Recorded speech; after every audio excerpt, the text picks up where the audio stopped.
Nyote nyie mnajua tarehe 29 mwezi wa 10 mwaka huu tuna uchaguzi mkuu. Sasa cha kwanza ni kuhakikishia wananchi wa mkoa wa Tabora kwamba kwanza mkoa upo salama. Hatuna tishio la aina yoyote ile. Na jukumu letu kubwa sisi kama wenye viti wa kamati za usalama, kwa maana ya mkuu wa mkoa, mwenyekiti wa kamati ya usalama ya mkoa huu, napenda kutaarifu umma kwamba mkoa wa Tabora ni salama, upo shwari. Hakuna kikundi wala mtu ambaye mpaka sasa hivi anaweza akawa ni tishio au akapelekea kuwa tishio itakaloweza kupelekea wananchi wa mkoa wa Tabora washindwe kufanya shughuli zao za kila siku za kujitafutia. Kwa hiyo ni kuwapa uhakika kwamba mkoa ni tulivu, mkoa ni salama, waendelee na shughuli zao za maandalizi ya kilimo. Lakini tunaenda kwenye uchaguzi tarehe 29 mwezi wa 10. Kila mmoja kampeni zinaendelea na zinaendelea salama, pia hakuna tatizo lolote. Sisi kama walinzi wa amani tunahakikisha kampeni hizo zitaisha salama.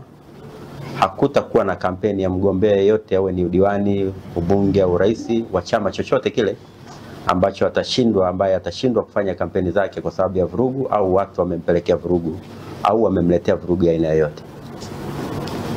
Kwa hayo na wahakikishia kwamba wapo salama, wafanye kampeni zao kwa utulivu na amani. Na amani ipo ya hali ya juu kabisa. Lakini hapo maneno kwamba watu wengine tumepata mabango, tulipata bango kule Nzega, mliona mtu ameandika kwenye ukuta wa nyumba ya mtu kwamba tarehe 29 ni maandamano.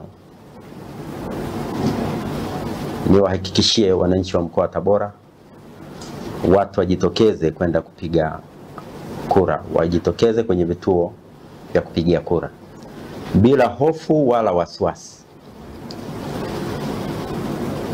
Yupo mtu mmoja tumemkamata pale Urambo, anaendelea kuhojiwa. Aliandika kwenye nyumba ya mtu usiku.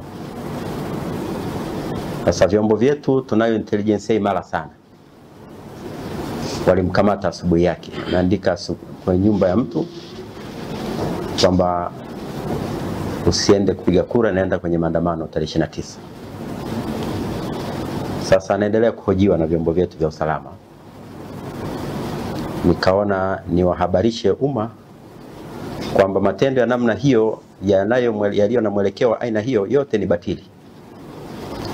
Sasa sisi kama serikali tuna kazi ya kulinda kila mwananchi katika mkoa huu. Cha kuhakikishia ni kwamba tutawalinda kwa dhati kabisa. Kwa mtu asije akapata hofu kwenda kwenye kituo cha kupigia kura akidhani kuna uhalifu au kuna vurugu yoyote inaweza ikatokea. Tumejipanga vizuri, vyombo vya usalama vyote vipo imara na tumeviandaa kukabiliana na uhalifu wa aina yoyote ile. Katika kipindi hichi chote hichi mpaka tunamaliza uchaguzi, vyombo vimejipanga kukabiliana na uhalifu na vurugu ya aina yoyote. Na kwa kutoa onyo kwamba mtu asije akathubutu akaenda kuandika kwenye mlango wa mtu au ukuta wa mtu akihamasisha vurugu ya aina yoyote ile, tutambaini na tutakabiliana naye. Na nimeelekeza leo, waheshimiwa wakuu wa wilaya wakae na kamati zao za ulinzi na usalama, wilaya zote za mkoa huu, wilaya 7. Kuanzia leo, mtu yeyote yule atakayeonyesha ashiria yoyote ya vurugu ya aina yoyote ile, akae ndani mpaka tumalize uchaguzi. Hatutakuwa na muda wa kusikiliza nini alichokuwa anakimaanisha. Kwa atakayejichanganya anatembea anaandika kwenye kuta za watu, akikamatwa leo tutakuja kumsikiliza baada ya uchaguzi. Tutasikia hoja alizokuwa nazo. Lakini nimewambia mwisho wa kucheka wakuu wa wilaya ni leo, hakuna kuchekea mhalifu. pambana na aina yoyote ya uhalifu. Tuna kazi kama wenye viti wa kamati za ulinzi na usalama, kila mmoja kwa eneo lake, kuhakikishia wananchi usalama wa kulala na kuamka wakiwa salama bila tishio au kipingamizi cha aina yoyote ile. Kwa hayo ndio nilikuwa nataka niwaeleze. Lakini nawaambia wamiliki wa vyombo vya usafiri, tumekuwa tukikamata mara kadhaa wahamiaji haramu kutoka Burundi na nchi zingine. Lakini wamiliki wa vyombo vya usafiri, makondakta na madereva, wamekuwa wakitupa taarifa hizi. Na kiukweli tumekuwa tukiwabaini na tunawakamata mara kadhaa. Kwa nawaomba pia na wao kipindi hichi wawe macho na watu wanaowabeba kwenye magari. Lakini wamiliki wa guest house, lodge, hoteli, na wao watusaidie. Watanzania tumekuwa watoa taarifa wazuri sana. Tunazo intelijensia nzuri sana kila mahala. Kwa mtu asilale kwenye hoteli ya mtu wala guest au lodge pasipo kujulikana ametokea wapi na anakaa hapo kwa muda gani. Kuanzia leo akikaa siku 2, basi taarifa itolewe kwa uongozi uliopo katika eneo hilo. Hatutaruhusu mtu anakaa wiki haeleweki, siku 3, 5 haeleweki. Haraka iwezekanavyo taarifa itolewe ili aweze kuhojiwa kwa maana njema kabisa. Kama nilivyowaambieni ndugu zangu, tunalo jukumu la kuhakikisha amani na usalama wa mkoa wetu. Hayo makubwa mawili au matatu ndiyo niliyowaitia. Lakini wapo watu tumesikia pia na nyinyi mnaona wamejiandaa kuchoma baadhi ya maeneo wakimention vituo vya mafuta. Mimi niwahakikishie wamiliki wa vituo vya mafuta vyote hapa mkoa wa Tabora, hakuna mtu atakayelipua wala kuchoma kituo cha mafuta. Yatatumika kumdhibiti hayo mafuta huyu atakayeenda kuchoma.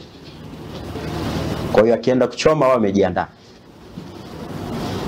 Tunavyo vyombo kila mahala, kila kituo cha kupigia kura. Tunao askari wa kutosha. Mpaka askari wa jeshi la uhifadhi nao ni askari wanalo jukumu la kulinda amani ya nchi hii.